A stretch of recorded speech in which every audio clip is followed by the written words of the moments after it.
ভেতরে তো বাথরুম দরকার ভাই, কারণ আপনি মনে করেন টায়ার্ড হয়ে সেখানে ঘুমিয়ে পড়ছেন, তখন আপনার প্রচন্ড ছাদ দিলে তখন তো আপনি আদর্শ ভুলে এখানে আসবেন না। তখন আপনি কি করবেন, গপ্পাইতে পালন দিয়ে উঠে এখানে চলে যাবেন। আচ্ছা ভাই ঠিক আছে, আপনার খুশি। এখানে একটা বাথরুম ভাই এখানে আবার একটা বাথরুম কেন?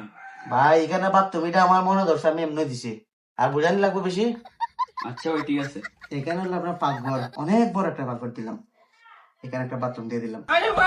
পাকের ঘরে আবার বাথরুম লাগবে? মনে করেন আপনি এখানে রান্না করতেছেন, এখানে হলো আপনার চুলাটা, হ্যাঁ, রান্না করার সময় ইমার্জেন্সি চাপ ধরছে, পড়ে যাবে এক অবস্থা, তখন তো আপনি আপনার এইখানে আসবেন না, বারিন্দায় যাবেন না, তখন এখান থেকে আপনি এখানে হাগু করে ফেলবেন। এখানে আবার আরেকটা বাথরুম।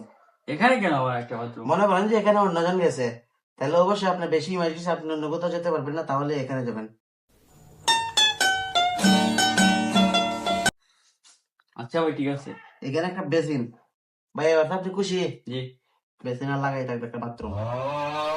ভাই বেসিনের সাথে আবার বাথরুম কেন? বেসিনের সাথে বাথরুম তো দরকার, আপনি যখন ফ্রেশ হতে আসবেন অবশ্যই তার আগে আপনি হাগু করে আসবেন, আর হাগুটা কোথায় করবেন, এখানে করবেন। আচ্ছা ঠিক আছে, ভালো।